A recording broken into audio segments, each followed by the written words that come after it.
Terima kasih kerana memilih channel ini untuk mendapatkan berita terbaru setiap hari. Bagi anda yang pertama kali berada dalam channel ini, sila pertimbangkan untuk tekan butang like, subscribe dan komen video ini untuk penambahbaikan pada video akan datang. Berita politik, berita semasa, berita ekonomi, berita kesihatan. Salam sejahtera Malaysia, berita terkini daripada malaysiakini.com. Bertajuk, Azmin, jangan bandingkan saya dengan Zuraida, 20 Jun 2022. Ahli Majlis Pimpinan Tertinggi Bersatu, Datuk Seri Mohamed Azmin Ali meminta semua pihak agar tidak membandingkannya dengan dirinya dengan Datuk Zuraida Kamaruddin yang telah berhijrah menyertai Parti Bangsa Malaysia PBM. Mohamed Azmin yang juga Menteri Kanan Perdagangan, Antarabangsa dan Industri berkata beliau akan terus berjuang dan memberikan perkhidmatan kepada rakyat bersama bersatu. Katanya, saya rasa tidak perlu bandingkan saya dengan orang lain kerana apabila saya pilih menyertai bersatu, ia bukan paksaan, malah saya menyertai parti ini kerana ia dekat dengan diri saya yang mahu parti yang progresif dan inklusif kepada semua. Tambahnya lagi, Bersatu telah lakukan anjakan paradigma dalam perlembagaan parti yang membuatkan parti ini terbuka kepada semua kaum. Jadi saya perlu pertahan dan perkukuhkan parti bersama kepimpinan Tan Sri Muhyiddin Yassin. Saya juga akan beri tenaga serta sumbangan untuk kukuhkan Bersatu, katanya.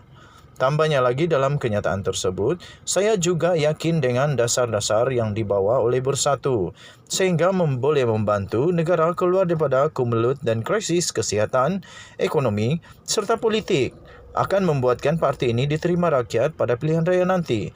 Katanya kepada pemberita selepas melakukan lawatan kerja di Parlimen Balik Pulau hari ini. Mohamed Azmin berkata demikian ketika diminta mengulas tindakan beberapa pihak membandingkan beliau dengan rakan sekutunya sebelum ini iaitu Zuraida yang meninggalkan Bersatu dan menyertai PBM pada 26 Mei yang lepas. Pada Ogos 2020, beberapa pemimpin PKR termasuk Mohamed Azmin dan Zuraida yang bergerak melalui badan bukan kerajaan iaitu Penggerak Komuniti Negara mengumumkan keputusan menyertai Bersatu. Ahli Parlimen Gombak itu juga berkata beliau sedia bertanding di mana-mana kerusi yang ditetapkan oleh pucuk pimpinan Bersatu kerana patuh kepada keputusan parti.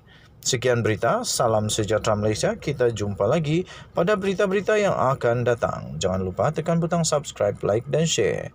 Denyut nadi suara rakyat bergema di channel ini. Bye-bye.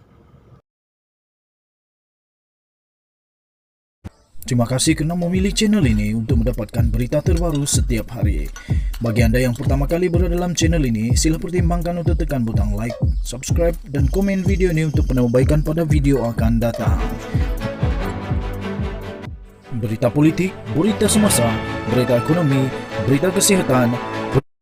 Salam sejahtera Malaysia. Selamat pagi tuan-tuan dan puan-puan. Berita terkini daripada malaysiakini.com bertajuk Ledger UKSB menyorot tarik tertentu Muhyiddin Yassin. 20 Jun 2022, 6:11 petang. Semak fakta. Bekas Perdana Menteri Muhyiddin Yassin didakwa telah menerima 1.3 juta daripada sebuah firma yang didakwa yang telah memberi rasuah kepada Presiden UMNO Ahmad Zahid Hamidi. Susulan itu, Muhyiddin menyangkal dakwaan tersebut dan menurutnya, dia sedang menjalani rawatan di luar negara pada salah satu tarik pembayaran yang didakwa berlaku. Laporan ini akan meneliti keberadaan Muhyiddin semasa pembayaran yang didakwa dibuat oleh UKSB. Imbas semula. Seorang saksi membuat kejutan semasa perbicaraan kes rasuah Zahid pada Jumaat lepas apabila dia memberi keterangan bahawa syarikatnya membuat bayaran tunai kepada beberapa ahli politik. Dalam prosiding itu, David Tan Siong Sun iaitu bekas pengurus pentadbiran Ultra Kirana Sdn Berhad UKSB ditunjukkan ledger syarikat dan diminta mengenal pasti beberapa akronim. Antara lain Tan mengenal pasti TSM sebagai Tan Sri Muhyiddin dan Muhyiddin. Menteri Dalam Negeri pada masa itu dibayar tunai 1.3 juta dibandingkan kepada dibahagikan kepada 3 bahagian pembayaran. Pada 4 Jun 2018 sebanyak RM300,000. 4 Julai 2018 sebanyak RM500,000. 23 Ogos 2018 sebanyak RM500,000 kata saksi itu menurut agensi berita nasional bernama. Keterangan Tan diberikan semasa perbicaraan terhadap Zahid atas 40 pertuduhan meminta sogokan rasuah dalam pelbagai mata wang daripada UKSB berjumlah lebih sedikit 48 juta pada kadar pertukaran hari ini. Kesalahan itu didakwa dilakukan antara Oktober 2014 dan Mac 2018. Zahid merupakan Menteri Dalam Negeri dalam tempoh itu. Muhyiddin menggantikan Zahid pada Mei 2018. Muhyiddin berkata, "Saya berada di luar negara." Muhyiddin menafikan keterangan Tan. Jika maklumat yang didedahkan di mahkamah adalah palsu, saksi itu boleh dibicarakan kerana sumpah bohong. Menurut Muhyiddin, dia tidak menerima dana itu pada tarikh yang dinyatakan Tan dan ketika itu dia berada di luar negara. Katanya, "Pada masa itu saya menjalani pembedahan kanser dan kemudian mengambil cuti selama beberapa bulan untuk rawatan lanjut. Tugasan saya sebagai Menteri Dalam Negeri telah diambil alih oleh Perdana Menteri Tun Dr. Mahathir Mohamad ketika itu. Hal ini tersebar luas dalam media massa," katanya. Malahan pada tarikh tertentu yang dinyatakan oleh saksi, kononnya saya telah menerima sogokan wang tunai, saya sebenarnya sedang menjalani rawatan di sebuah hospital di luar negara. Adalah mustahil bagi saya menerima sebarang sogokan wang tunai daripada sesiapa dalam keadaan itu. Dakwaan tersebut ternyata tidak berasas, katanya. Muhyiddin berkata dia tidak pernah menerima sebarang wang daripada Tan atau orang lain daripada UKSB. Tambahnya, dia tidak pernah disiasat oleh pihak berkuasa berhubung perkara ini dan bersedia untuk disiasat. Oleh itu, dia menggesa pihak pendakwaan menjelaskan perkara tersebut yang dikatakan memfitnahnya. Pembayaran sebelum dan selepas. Muhyiddin antara kumpulan pertama Menteri Kabinet Pakatan Harapan yang mengangkat sumpah pada 21 Mei 2018. Bayaran pertama sebanyak RM300,000 seperti yang didakwa oleh Tan berlaku hanya 14 hari kemudian pada 4 Jun, manakala pembayaran kedua sebanyak RM500,000 didakwa dibuat pada 4 Julai. Keesokan harinya, Muhyiddin hadir majlis rumah terbuka Hari Raya Aidilfitri Kementerian Dalam Negeri di Putrajaya. Pada majlis itu, Muhyiddin bagi pihak Kerajaan Persekutuan menerima cek sebanyak RM1 juta Malaysia daripada kontraktor Kementerian Dalam Negeri Danasonic Group yang dimaksudkan untuk dana tabung harapan Malaysia. Muhyiddin kemudian bercuti pada 12 Julai dengan Mahathir mengambil alih Kementerian Dalam Negeri. Muhyiddin menerima rawatan berkaitan kanser pankreas di Singapura. Muhyiddin keluar dari pusat perubatan pada 7 Ogos. Pada 13 Ogos, dia berada di Dewan Rakyat untuk mengangkat sumpah sebagai ahli Parlimen Pago. Bayaran ketiga yang didakwa berjumlah RM500,000 berlaku 10 hari kemudian pada 23 Ogos. Bila Muhyiddin bercuti pada 2018. 21 Mei 2018, Muhyiddin dilantik sebagai Menteri Dalam Negeri. 4 Jun 2018, dakwaan pembayaran pertama RM300,000 dari UKSB. 4 Julai 2018, dakwaan kedua RM500,000 daripada UKSB. 5 Julai menghadiri rumah terbuka Hari Raya di Putrajaya. 12 Julai 2018, Muhyiddin cuti sakit. 7 Ogos 2018, Muhyiddin dibenar keluar dari hospital di Singapura.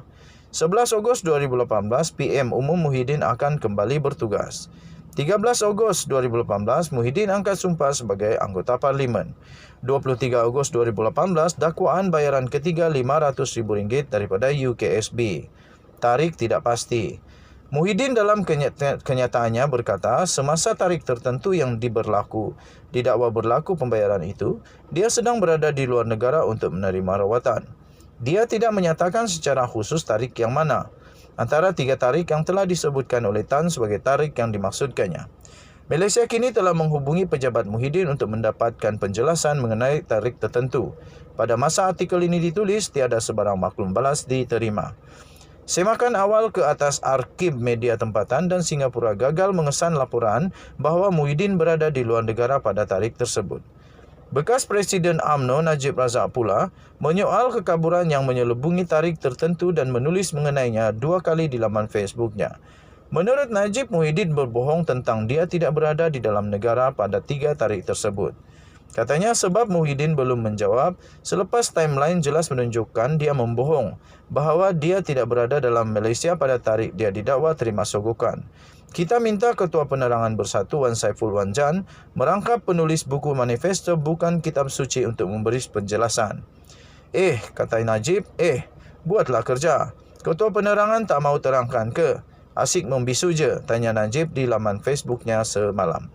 Kesimpulan, daripada maklumat yang tersedia untuk awam, tidak dapat dipastikan sama ada Muhyiddin berada di luar negara atau tidak. Pada 4 Jun, 4 Julai dan 23 Ogos 2018. Sepanjang tempoh Muhyiddin cuti perubatan iaitu 12 Julai 2018 dan mengangkat sumpah jawatannya sebagai ahli parlimen 13 Ogos 2018, dia sebahagian besarnya berada di luar negara. Bagaimanapun, pada tempoh antara 4 Julai 2018 dan 23 Ogos 2018, Tan mendakwa berlaku pembayaran tunai sebanyak 1 juta ringgit Malaysia kepada Muhyiddin dalam dua bayaran yang sama. Namun tidak boleh disimpulkan bahawa penafian Muhyiddin sepadan dengan maklumat yang diberikan oleh Tan mengenai 3 dakwaan pembayaran itu. Ini kerana tiada penjelasan lanjut daripada pejabat Muhyiddin, termasuk invoice untuk rawatan atau cap immigration pada pasport diplomatiknya. Sekian berita, salam sejahtera Malaysia, Denyut Nadi, suara rakyat bergema di channel ini. Jangan lupa tekan butang subscribe, like dan share. Kita jaga kita, Malaysia kita punya. Kita jumpa lagi, bye-bye.